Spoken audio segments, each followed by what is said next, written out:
Stop for a few seconds. Two families walked into the same Kroger last Sunday. Same store, same Sunday morning. The carts looked almost identical by the time they reached the checkout line. One receipt totaled $340. The other totaled $207. I examined every detail that created that difference. It turned out to be 7 moments. 7 decisions one family made that the other didn't even realize were choices. What stuck with me was that none of them were hard. None required eating worse, buying less, or extreme couponing that takes up the whole Saturday. They are just habits that nobody ever explained. We will get to it right in the middle. Takes 4 seconds. Just 4 seconds, once per shelf. Most families have never done it even once in their lives. It costs them $40 every single trip. Not $40 a month, every single trip. Just that one habit is worth staying for. But the first decision happens before you pick up a single item. Most families are already losing before they reach aisle 1. Grocery carts have nearly doubled in size over the past 2 decades. Nobody really mentions this. It did not happen by accident. Research shows that when cart size doubles, people buy about 40% more food. Not because they planned to, not because they needed to. The brain sees a half-empty cart as a problem that needs solving. You feel like you have not finished yet, so you keep adding.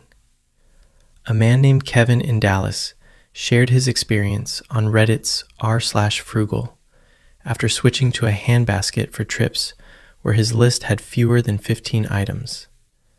The first time he tried it, he felt sure he had forgotten something the whole time he was in the store. When he got to the register, everything he needed was there. But he did not leave with the usual $52. Afterward, he sat in his car thinking. He reflected on how many hundreds of trips he had filled that rolling cart just because it felt empty. There is something about carrying the weight in your hands. It keeps you honest in a way that a cart on wheels simply cannot. But this insight will not help if the list you made before leaving the house is already working against you. The list is where most families lose the most money, before they have even left the driveway. Most people write their grocery list from memory, from the couch, from the parking lot, sometimes while walking the aisles. Memory is a poor shopping partner because it does not verify. It guesses. It assumes and fills in gaps with whatever seems right. That is why most families return home with items they already had and without the things they truly needed. A woman named Carol in Cincinnati began doing one thing differently on Sunday mornings before leaving. She opened the fridge, checked every cabinet, looked at what was actually running low instead of trying to remember it while sitting on the couch. This took her about 12 minutes. A few weeks later, her husband mentioned something. It was not even about the money, though their bill had dropped. He said the kitchen felt calmer, like they were ready for the week, instead of scrambling every evening when everyone was tired and nobody could figure out what to make for dinner. USDA research supports this with a number that surprises most people. Households that build their list by checking before going spend 20 to 30% less. Not 5, not 10, 20 to 30% from one 12-minute habit. But this next one, this is a decision hiding in plain sight on every single shelf in every store you have ever walked into. And once you see it, you will not be able to unsee it. Every price tag in a grocery store shows 2 numbers. There's the big one, $3.99, $5.49, $8.99. That is what your brain focuses on, because that is what it was trained to read. But that is not the real price. The real number is the smaller one underneath. Price per ounce. Price per pound. This tells you what you are actually paying for what you get. Almost nobody reads it. And the difference between what looks cheaper and what genuinely is cheaper costs people a significant amount every single week. A woman named Diane in Texas started checking that smaller number for just her 10 most purchased items. She did not switch stores or change brands. She did not change anything else at all. Her monthly bill dropped $88. She said realizing this the first time did not make her feel smart. It made her feel annoyed, like the pricing had been designed specifically to confuse her. She was right about that. The one I mentioned at the very start, the 4-second decision, the $40 one, every single trip. Most families have done this thousands of times and never once thought to even question it. Eye level in a grocery store is valuable real estate. Brands pay thousands of dollars, what the industry calls slotting fees, to place their products right where your eyes naturally land. That space sits roughly 4 to 5 feet off the ground, where your hand reaches automatically without thinking. Items at eye level are priced 20 to 30% higher on average than products one shelf above or below. The store brand, the better value. The nearly identical product with a different label, almost always on the bottom shelf. Because they could not pay for the prime spot. A father named Mark in Ohio started scanning each shelf from top to bottom before touching anything. 4 seconds. His bill dropped $45 in the first week. His teenage son was with him that day. The son pointed at something on the bottom shelf and said, "Dad, that is the exact same cereal, same ingredients, $1.80 cheaper." He was right. They have not bought the eye-level version since. Mark said his son now does the scan automatically. 1 week to build the habit. He said he genuinely cannot remember why he never looked before. Once you start seeing the shelf this way, you cannot go back to grabbing blindly. But this next one surprised me more than anything else on this list, because it has nothing to do with what you buy or where you look. It has everything to do with something the store does to your brain after you have been inside for a specific amount of time. You walk in for 7 things. You leave with 15. That is not a discipline problem. That is design.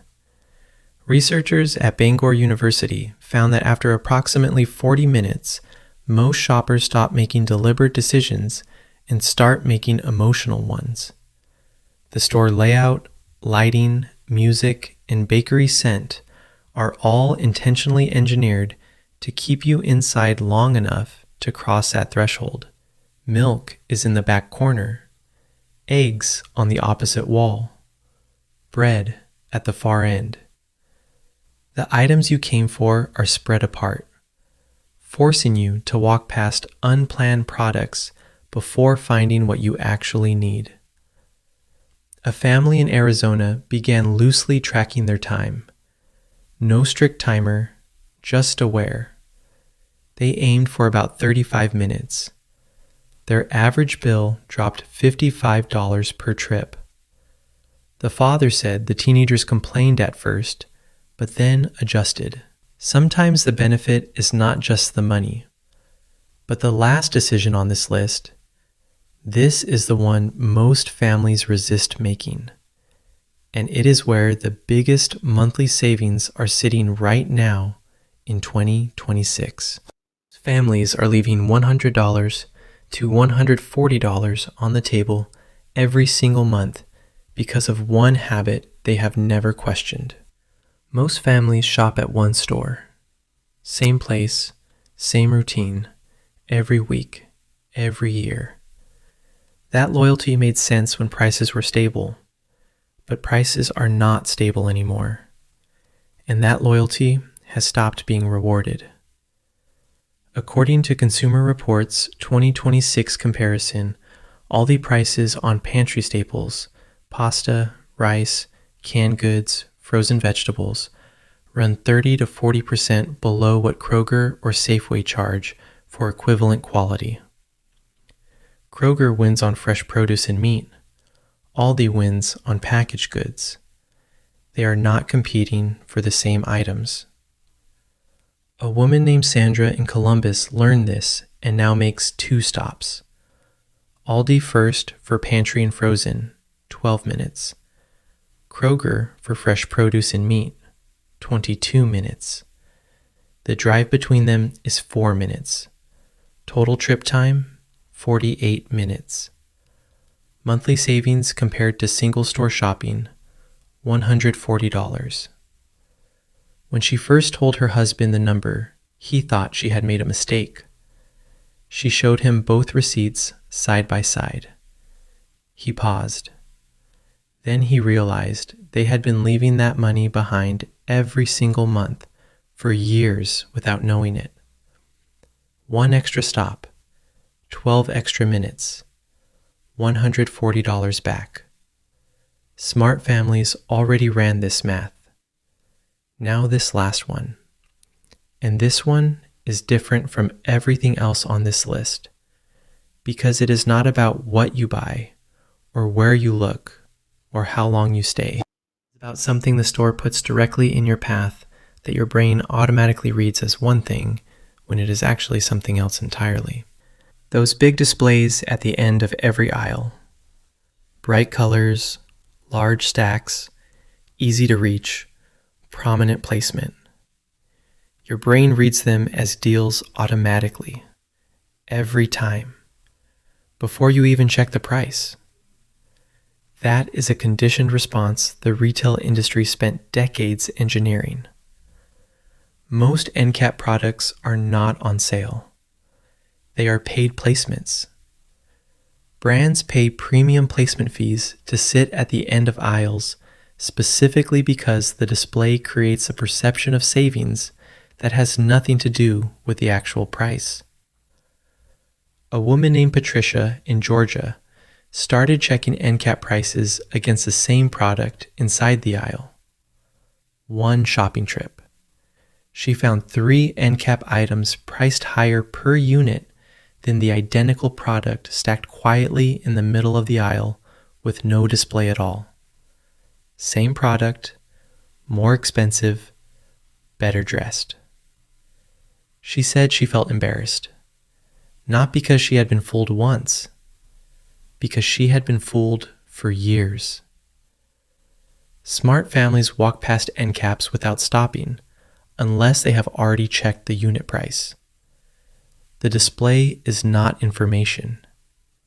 It is theater.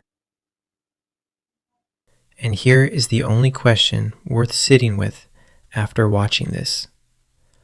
Of those 7 decisions, which one looks most like what you did last Sunday? Not which one surprised you most. Which one are you changing this week?